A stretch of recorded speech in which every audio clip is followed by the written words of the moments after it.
Hey, wine mermaids. This is the Peace, Love, and Wine podcast, bringing you happy hour conversations with awesome women on self-care, sisterhood, and creative living to reduce stress and maximize joy.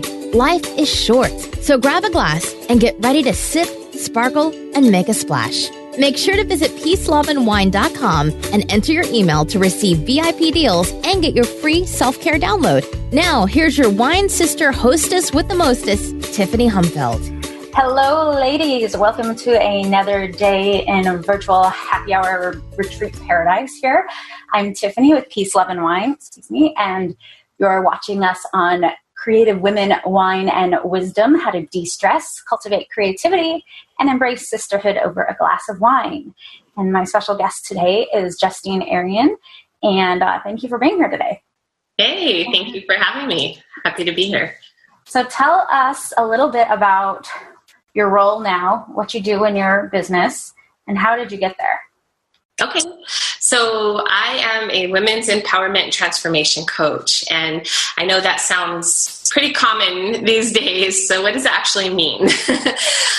So I work with predominantly women and primarily moms, and who are really here to make a difference and sometimes get in their own way from doing that because of limiting beliefs or having too much scheduled and being overwhelmed and not knowing where to start, right? And so what I do is I really help awaken women's inner strength and inner power and help them get their creative genius out in the world, because there's so many brilliant women who are holding on to that, right. And help them really live their life purpose so that they can really make a difference and really feel good.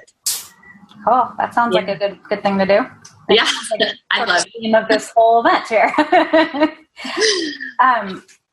And what made you decide to get into that coaching, the field of coaching? Yeah. So as a young child, I always knew I was here to make a difference because my family told me so. My family's motto is, we are here to make a difference. And I saw models of that growing up, in my parents, and they really found something they were passionate about and they committed to it and they showed up fully for it. And that's what I saw. Yeah. And it was like, oh my gosh. But I didn't know what my thing was, right? Mm-hmm. And of course, I'm a little girl and I have this brilliant older brother who's praised for his smarts, his intelligence. And so our crazy little inner voice, says, you're not good enough. You're not smart enough. Who are you? And so even though I knew I was here to make a difference, I didn't know exactly what that meant or what that would look like. And so I really had to do a lot of my own inner work in overcoming my beliefs that I'm not enough, that I'm not smart enough, that I'm not pretty enough, because I was born cross-eyed and, was teased in elementary school as a child. I had 2 surgeries before the age of 10. And so I was very self-conscious about that, right? And I actually relate to that. I went cross-eyed when I was in kindergarten, I think, and I had surgery too. Oh, well, there you go. A weird connection. Right? You're the first person I've heard say that. So, but it's something we can't help. And, it happens, right? And so we learn to have empathy and compassion for other people because of what we go through, right? And so I always felt like I wanted to fight for the underdog. Like I never wanted anybody to feel what I felt and to feel picked on and to feel made small. And so I knew that, I wanted to fight for the underdog. And so kind of going through my life, I still wasn't quite sure who I was or what I was here to do or what I was really good at. But I was always very friendly. I always, I was a people person and always had a lot of friends and was well liked because I cultivated that strength that I had of really like listening to people, getting to know them, taking an interest and being curious about them, and who does that these days, right? Like how many people really take a genuine interest and listen? And so when you do that, people want to be around you. Right. Right? And they come to you with all their problems. And so, I was always that person people came to for advice and all of that. And so anyway, fast forward, now I'm in college, and, I always believed I wasn't smart enough to go to college. And then I got accepted to all 5 universities I applied to. Wow. And I know. And it was like, and I still didn't believe, I was like, what? No. And when I got there, I saw that I really was smart enough to be there because I looked at the other people around me, and, we do that comparison thing, right? And so I was like, oh yeah, I'm smarter than that guy. and I can do this. And so I dedicated myself to proving that I actually was smart enough, and graduated with honors from UC Irvine. And and so, that's, one of my tips that I just really want to share right off the bat is look for the proof that you are enough, or that you are the opposite of your limiting belief, right? So we all have our story that says, I'm not lovable, or I'm not worthy, or I'm not, smart enough, tall enough, young enough, pretty enough, whatever enough, right? And so when we think that, and we continually have those thoughts, then we look for the proof that that's true. And so we have all this proof that we develop over the years, and it's so believable, and that becomes our identity, right? And so the work that we have to do is to begin to unravel that, and to look for the opposite of that to be true. Like, look for the thing that you want rather than the thing that you don't want. And so when we look for that, we'll find the proof. And at first it might be really hard because we're trained to do something differently. But when we can really focus on the small wins, right? Like one small win, and it doesn't matter what it is, but it's a victory, and celebrate that. And honor yourself for that, and then move on to the next thing, and begin to stretch yourself out of your comfort zone. Begin to take on something you didn't think you could do. And then when you do it, you start to gain more confidence. You start to gain more self-esteem and belief in yourself, right? Mm-hmm. And so that's what I had to do, was really to look for the proof, and to continue to prove to myself over and over again that I actually am smart enough. And the pretty enough one is like, well, you know what? I am who I am. Right. We were given a certain body, and we were given a certain look, and there's only so much we can do to improve it. Right. And so to be fully in a place of self-acceptance, where we accept all that we are and all that we're not. Right. So it's like, this is who I am. This is what I'm given. And I choose to focus on the things about myself that I love, the things about myself that I know can make an impact for other people, right? Those are my gifts. And when I focus on my gifts and who I am on the inside, I believe I become more beautiful, more attractive to other people. And B, it takes a little bit of the emphasis away from that, and I can just fully accept me for who I am. And so then it's less about the external. And of course I'm pretty enough. And of course I am enough just because I am who I am, and I inherently have value and worth, and so do you, and so does everybody, So when we can get around that truth, then sky's the limit. Like, we can do anything. Right. So I know that was a really long way, but back to your question about how I came to do what I do. In 2003, my mom introduced me to the world of coaching. And at that time, I had no idea what it was, and most of the world didn't either. And she did this weekend workshop, and she says, "Oh, Justine, you would love this, and you would be so good at it." And I said, "Okay, I'll give it a try." And I've always kind of been open to personal growth, and I love learning new things. And so I thought, yeah, sure, why not? And that weekend changed my life. I mean, I'm like, this is it. This is the thing I'm supposed to do. And exciting. It was so exciting because it's like, hallelujah, finally. And, at the time I had been contemplating whether to go to grad school, looking into social work. I had a degree in psychology.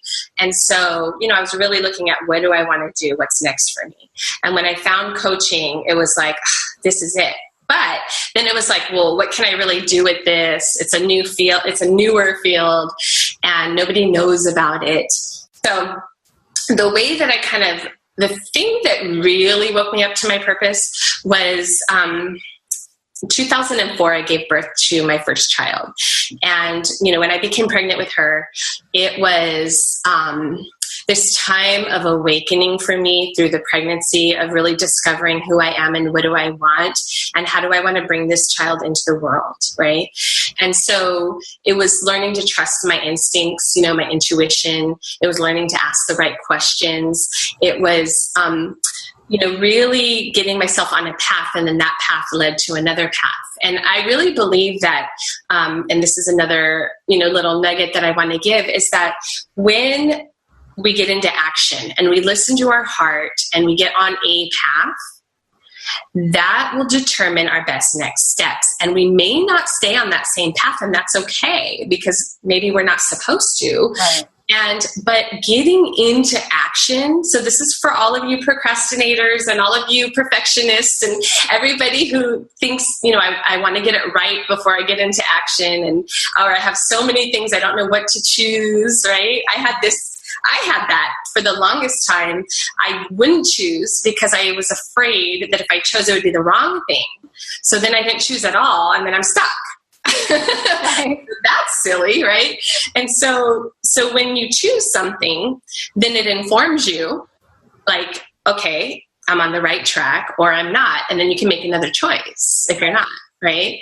So and so that was basically, giving birth to my daughter I had a home birth with my daughter. Wow. And in the beginning, I said I would never have a home birth because I thought it was dangerous and scary and I would want drugs and all of that. And it was just the unknown. And through my research and through my own inner work and preparing myself, I came to realize that is the way my daughter was to be born. And it was the most challenging and yet the most empowering experience of my life. I was like blown away. And when they placed my daughter on my belly, I was like, oh my gosh, I have a baby. What do I do now? Those were the first words out of my mouth. And so, I'd spent all this time preparing myself to give birth and no time preparing to be a parent, for the reality of the situation. Right. And so, but I knew in that moment that so I'm already a coach now. Okay. So now I know the thing that I want to focus on is working with women through birth and pregnancy and helping them become empowered through their birth experience, not fear it, but choose, consciously choose what's right for them. And, and I saw this opportunity as, giving birth as an opportunity to come to know our own strength, to come to know what we're capable of as women, to come to know, for me, it was my purpose was really born in that moment also. And so for some women, it can be an opportunity for that. And the other thing, which was huge and a lot of people may relate to, is letting go of control. Right? So through birth, we learn and realize really quickly that we are not in control and that there's something bigger going on. And when we think we're in control or we try to be in control, we resist what's actually happening and we make things a lot harder. And I think that's the truth in life too, is, the resistance is where the suffering is. Yep. Right? So when we learn to let go and work with our resources, work with our internal strength and our inherent gifts and our support system, right, the things we have available to us, then it makes everything in birth and in life so much easier. And you're swimming with the stream, you're not swimming against it, right? Exactly. And it's huge. I mean, it's huge. And I really see giving birth and being born as an analogy for life and, everything else in life. And so many of my lessons came from that experience. And so, and then I went on to teach childbirth classes, and I was a doula, and I became a pregnancy coach, and then I created the Empowered Birth Method, which was my own combination of coaching and childbirth education. And then I had my second child, 4 years later. And the challenges of having 2 children, running a business, working at the port, because, I worked at the port, I had my business and a relationship, I've got 2 little children, and trying to stay connected to myself, like, who am I now? Right. And that was, I'm like, I feel myself just heavy right now because it was hard. It was tough. And, I'm not going to lie. Like, that was a moment where I really had to look at myself and look at my life and assess, who am I? What do I want? And what am I doing here? And that's when I really began to work with other moms and kind of moved a little bit away from the childbirthing and started working with moms on reconnecting to themselves, on self-care, on finding balance. I led personal renewal groups for moms. And it was just an amazing way for women to come together and connect and be real and be vulnerable and, be lifted up and in whatever experience they were having, and it was validating for them. And I saw the power, we're talking about sisterhood today, but I really saw the power of that in these small groups, in these group settings. And I was like, yes, more of this, please. This is what we need as women, right? So that's kind of, how I came to doing what I do, but then taking it even further. So there's one more piece that I feel is really relevant to my story, which is in 2011, I split up with my children's father. And that was obviously a really huge decision. And it was a really kind of uncertain time for me. It was scary. I didn't know what the future would hold. Yeah. I didn't know if I was doing the right thing, even though I really knew I was, because I just wasn't happy. And I knew I needed to take control of my own happiness and have that for my children and set the example for them.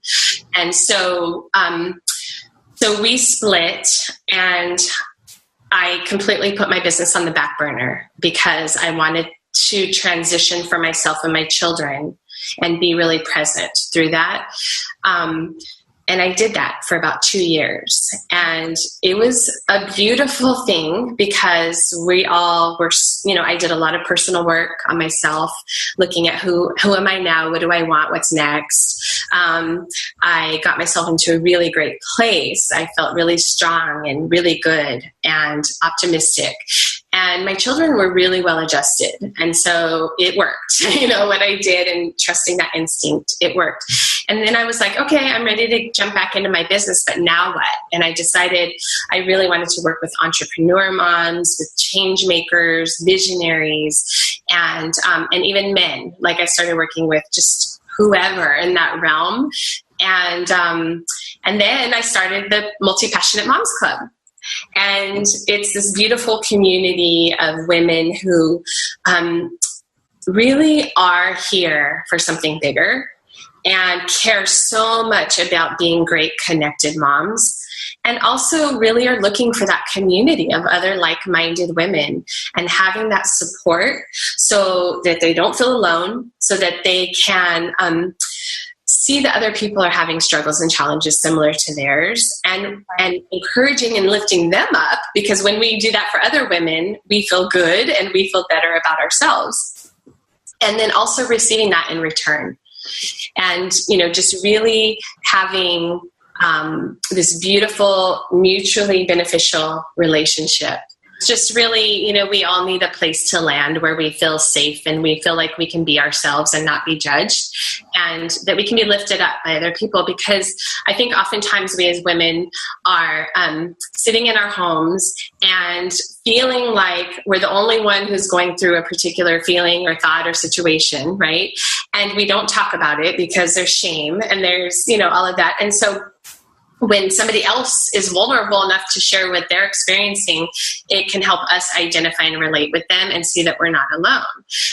But I really feel like we need a safe container to do that. I wouldn't recommend just going in on social media and blurting out like your innermost fears and, challenges and whatever you're going through, because it's not really a safe place to do that. And so we all need to have people that have our backs, that can see us and not judge us, that are going to be there for us to help lift us up, and that we can do the same for them, that it's a mutually beneficial relationship. And so that was the vision for creating the Multipassionate Moms Club, and, just really helping women share their gifts with the world, because to me, that is why we're here. That's what life is about. It's about you being the best expression of you, because when you're doing that, you are having an impact on other people. Right. And so, and having that impact and bettering somebody else's life, or, making them smile and feeling good about themselves or whatever, like, we can't ask for more than that is to give in that way.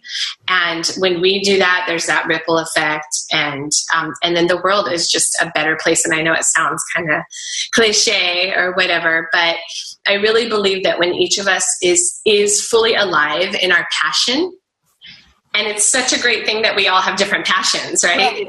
That's what makes the world go round. And so when we're fully alive in our passion, whatever that may be, then we're the best version of ourselves, the best expression of ourselves. We're having the greatest impact in the world. The world comes alive, right? And that's what we need right now. Wouldn't you agree? Like, we need more aliveness. I definitely agree with that. And now I want to sort of play the devil's advocate and say, what do you say to people who, they're just trying to survive? They'd love to live their passion, but they're a single mom and they have to, work 2 jobs. How do they start to live their passion? Yeah.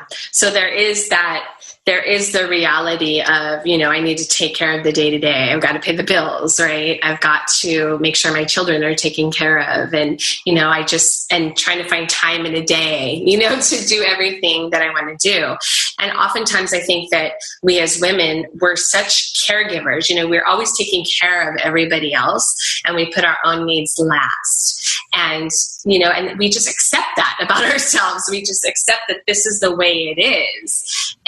But it doesn't have to be that way. And really, it's about setting boundaries. It's about getting clear about what's most important to you, so that you can, set your priorities based on what's most important to you.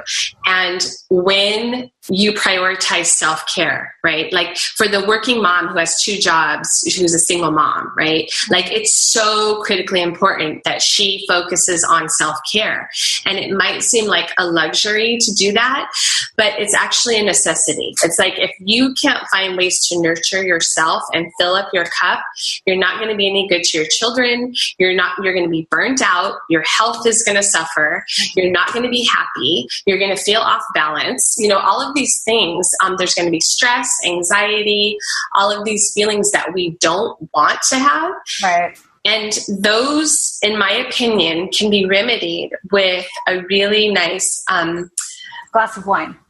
Yeah. That helps too. So yes, sometimes yes, that is self-care, right? And there's so many aspects to self-care. It's mental, it's emotional, it's spiritual, it's physical. And when we think of self-care just as taking a hot bath or getting a massage or going to a spa, that's not the reality. That's not the full picture of it. And self-care doesn't have to be expensive, and self-care does not have to take a lot of time, right? Can you give us at least 3 good tips for quick self-care? Yes. So number 1, this is the easiest of them all. And it sounds so simple, but it's seriously just stop pausing and breathing. So several times throughout the day, and particularly when you're transitioning from one thing to another, right? Like, say you're going from work, you're getting ready to go home, or whatever it may be, to take a moment, check in with yourself, and just do 3 really deep, nice breaths. Like right now, let's do it together. Okay. So, and it's nice to take a deep breath in through your nose and then out your mouth, because when you breathe out of your mouth, it relieves a lot of stress and it's a deeper letting go. There's a lot of sighing going on when I do mine. A sigh, yes, I love it. So another one.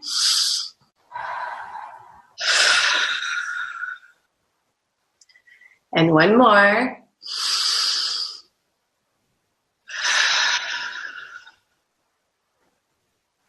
I already feel calmer. And so, because I talk, and sometimes I talk really fast. And so that helped like ground me and reset me. And everybody has time to do that. So I don't care what you say. If you say you don't have time for self-care, you do. It can be easy as taking a few breaths. So another act of self-care, and this is kind of actually a bigger one, and it's harder for people to do, but I want to say it because it's really important. It's about setting boundaries, and it's about learning to say no. So I know a lot of us have people pleaser syndrome, and we feel like if we say no to somebody, they're not going to like us, or they're not going to like it, and we won't be accepted. And what I say is, when we set healthy boundaries, it teaches people about what they can expect from us, and people actually respect that. And so people want to know boundaries. I mean, you look at small children, right? Like they need to know what their boundaries are, and they might test them for sure, but they need that structure. They need that container for which they can play and grow and explore in. And so do we. We need to set boundaries for ourselves and our lives, that people know what they are. They know what to expect. And when we're consistent with that, then there's no disappointment that comes with that, right? People get it and they respect it. So I would say for sure, like that's something we can start doing right now today, is just get really clear on, does this thing that this person's asking me to do, is it in alignment with where I'm headed, with my values and my goals and my vision? You know, is this going to contribute to, or is it going to take away from what I'm doing with my life, right? And if it's not in alignment, then it's a no. It's a no. And I think those are really good questions to ask when people are transitioning or they are trying to take some things off their plate, right? Because sometimes it feels like you have to do all the things and you're choking on all the food that's on the plate, right? So I think when you ask those questions, it gives your brain a different perspective in which to look at it, right? Absolutely. I do. I think we just take on more and more, and then we feel, like you said earlier, like we're drowning. We're just trying to stay afloat, right? Like how can we even think about pursuing our passions when we're doing all these things? We're spread so thin, right?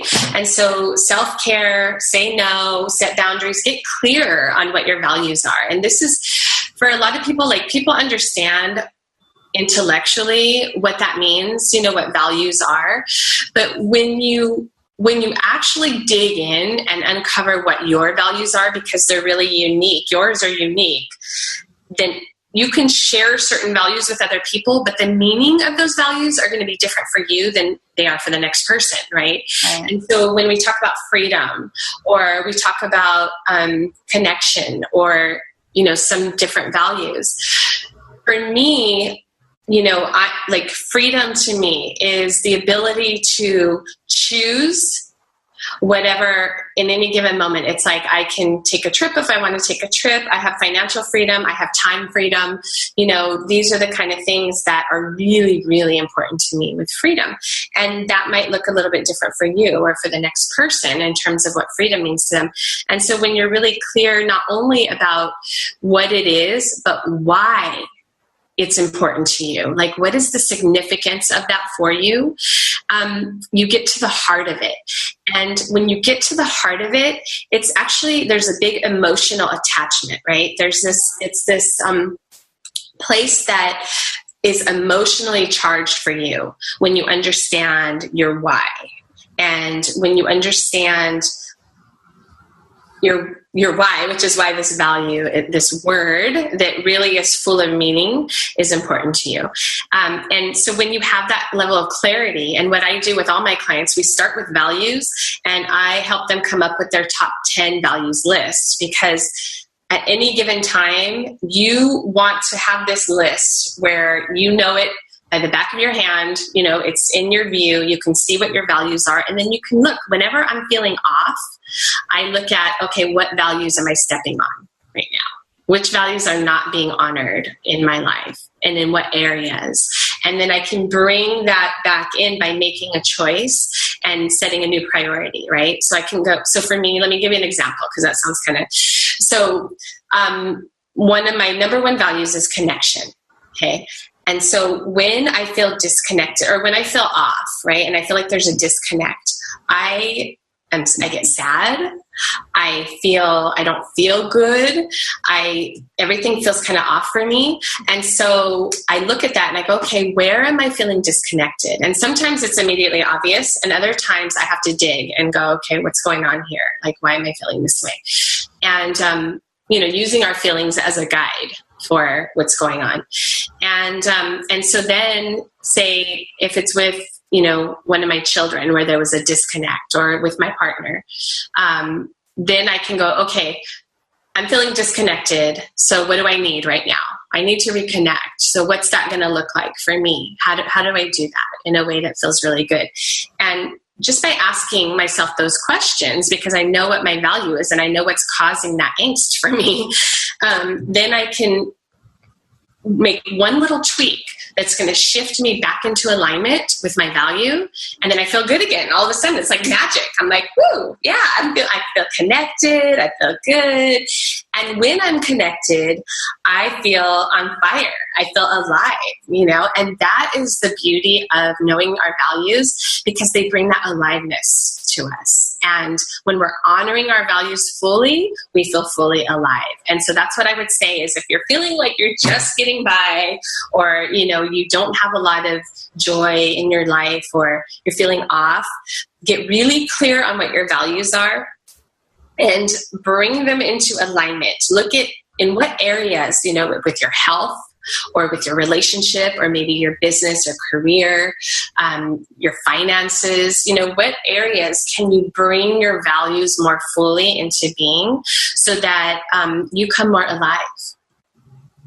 Yeah, and I think you sort of mentioned it, but I want to reiterate, asking yourself, where do I feel off? I think that's a good place to start. If people are like, I don't know, I just, I want to be happy. I want to be a good person. I don't know what you mean by values. When you kind of go in the other direction and say, well, what feels off of my life? What makes me uncomfortable? And then seeing, is it uncomfortable because it's a new experience that's going to help me grow and maybe help me embrace the values that I want to live? Or is it uncomfortable because it doesn't align with my values? Right. Right. Exactly. Yeah. And I love using that. How do I feel as a compass, right? Always, always, always, always, because that is, the feeling is what brings the value to life. Right. And so I don't know if you're familiar with Danielle Laporte, the desire map. Desire map. So, I don't really know it, but I have another guest who teaches it. So. Oh, really? Okay. Yeah. And I probably took her workshop. Yeah. Okay. She's great. I talked to her the other night. So maybe she spoke about it, but for me, in taking that, and being a coach, and the primary work that I do with clients is, starting with values. And so for me, the distinction that really came to life through the desire map was like this: the core desired feelings are the thing that breathes the life into the values, right? So values feels more like a dormant word. Like, it's like, these are just words and they just sit there and, there's no life to them.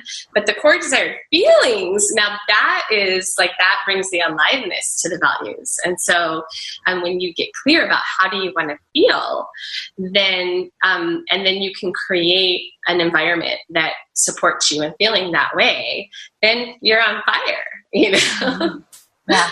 Yeah. It's amazing what happens when you start living with passion, or living your passion, practicing your passion. Yes. I mean, I'm discovering a lot of that now through this whole experience with the virtual happy hour, because I'm just loving speaking to so many amazing women, right? That brings me alive. Yeah. So, hey, keep doing it. Stoke my fire. Let's talk a little bit about creativity, if we can move on here. What does that word mean to you? Ooh, creativity, for the longest time, I had creativity in a box.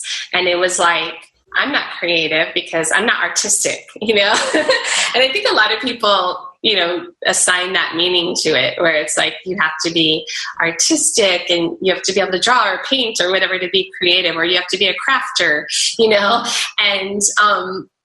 And so now I have a new understanding of the word and a new definition for myself, which I'm highly creative. I am an idea person. Like, I have ideas like you wouldn't believe, so many of them, and I can create in any moment. And so for me, creativity is really, it's just about creation. It doesn't matter what you're creating or how you're creating it, what it looks like, or what modality you use. It's about being in this place where you come alive, and it's like about self-expression, right? It's the way that we express ourselves. And like, I love to speak, if you can't tell. And so, that's one of my forms of creativity, is like, okay, what am I going to talk about?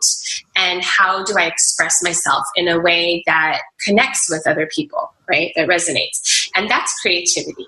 And so I don't have to be the best drawer or artist or, what have you, to be highly creative. And that's what I love about creativity, is that everybody has creativity to some degree. And it might just really look different for different people. Yeah. I agree. I like the idea of taking creativity out of the box, the arts box, because it's almost like you have to unwrap creativity. Yeah. Right? Let it flow free. Yes. Well, be free, creativity. How do you recommend that somebody do that when they're trying to find the creativity and the self-expression within them? How do they stoke their own fire that way? I think that it's just really about like connecting to your inner truth and going within and really like paying attention to like what do you care about, what's important to you in life, what are you passionate about, what brings you alive, what are your interests, just pay attention to like where you're drawn toward, and what are your natural gifts and your natural strengths, and when you begin putting the spotlight on those and really paying attention to sort of what you're naturally good at, but then also where you're drawn to, then your creativity can come alive. It can blossom. It can express itself through you. And I think it's just an allowing of that, because I think what happens is that most people, we all have it in us, but we squelch it. We prevent it from coming out because we're afraid that we're not creative enough. We're afraid that it'll be wrong. We're afraid that, we won't do it right. We will be judged. Like, oh, that's huge, right? What are they going to think? And so then we like quiet ourselves, we don't speak what we really want to say. We don't create what we really want to create in the world because we're so afraid. We're living in fear and being afraid. And so to me, it's just an allowing what is already there to just come out and to come through you however it wants to be expressed.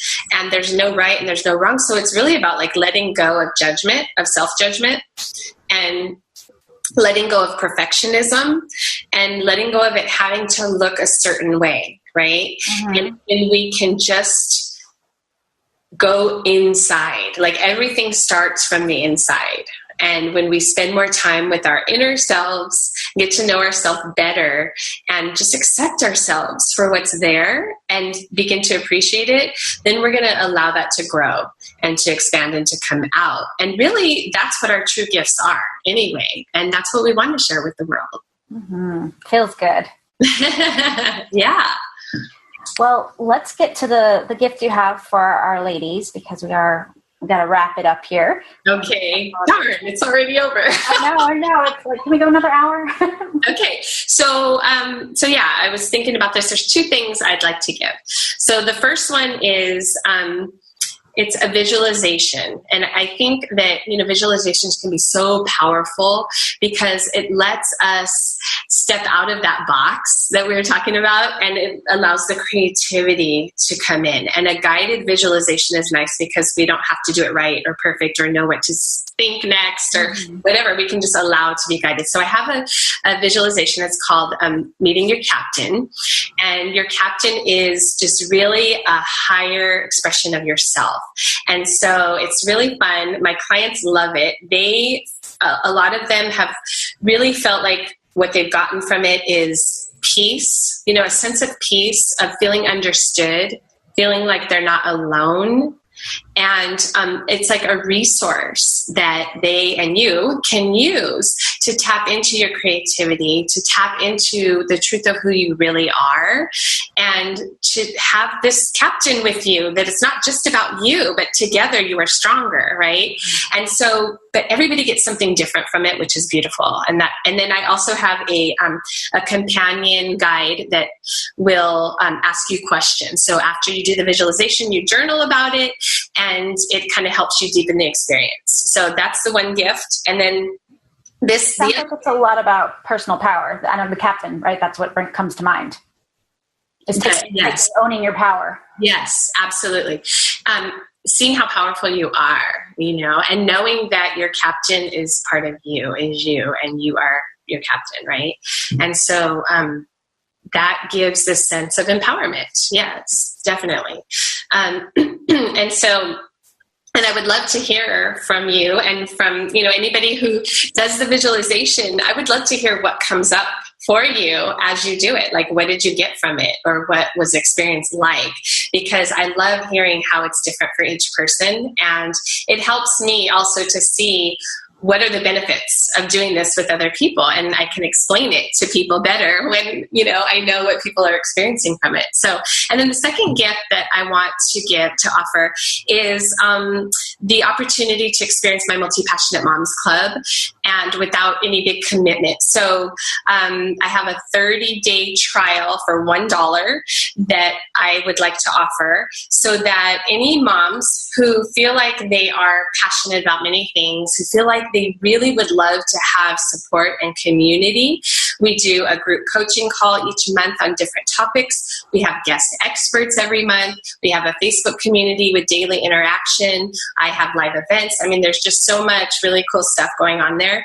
And so I know that when people don't know me very well, or they don't know the community and what to expect, people are going to be a little hesitant to sign up, right? But people will be curious for $1. Right? For $1, it's like you got nothing to lose, and you just cancel. If it's not the right community for you, you just cancel, no hard feelings, right? It's like, okay, you tried it.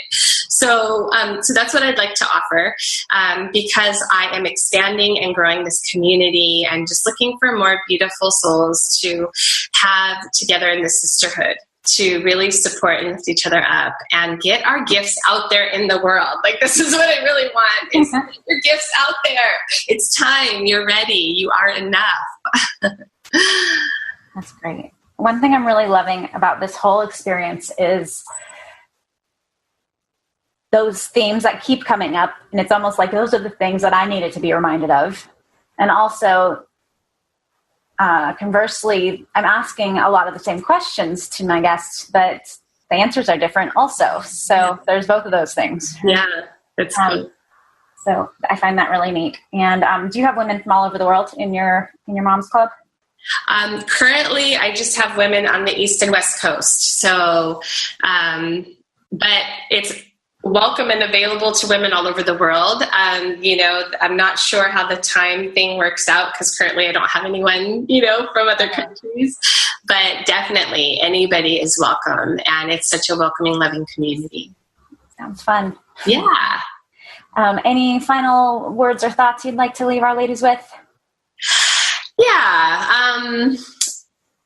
Okay. So there's so many things I could say. And so, I just want to say, first of all, to you, Tiffany, thank you for doing this, because we need more things like this for women to come together, to focus on ourselves, to better ourselves, to be in community together. And, so I appreciate you doing this. And to, the ladies, to you listening and watching, congratulations for showing up for yourself in this way and wanting to, get more information and resources and make changes to better yourself and get your gifts out there in the world and shine like they're meant to shine and come alive, And what I want to say to you is you are enough. You have beautiful gifts within you, and it's time for you to bring those to the world. It's your time, and there is support, and you're not alone. So let's do this. Let's do this all together. Let's keep lifting each other up. And, we women are the ones to change the world. I truly, truly believe that. And it's time for a new way of doing things, a new type of leadership, one that's based on love and inclusion and connection and support, and not, the old way it's out. I'm done. I'm tired, and I know a lot of let's stick. a lot of people are done and tired and ready to move on to a new way. And it's up to us women to lead the way. And where you start is within you and with your life. And so that's all I want to say. And thank you so much for spending this time with me. Thank you.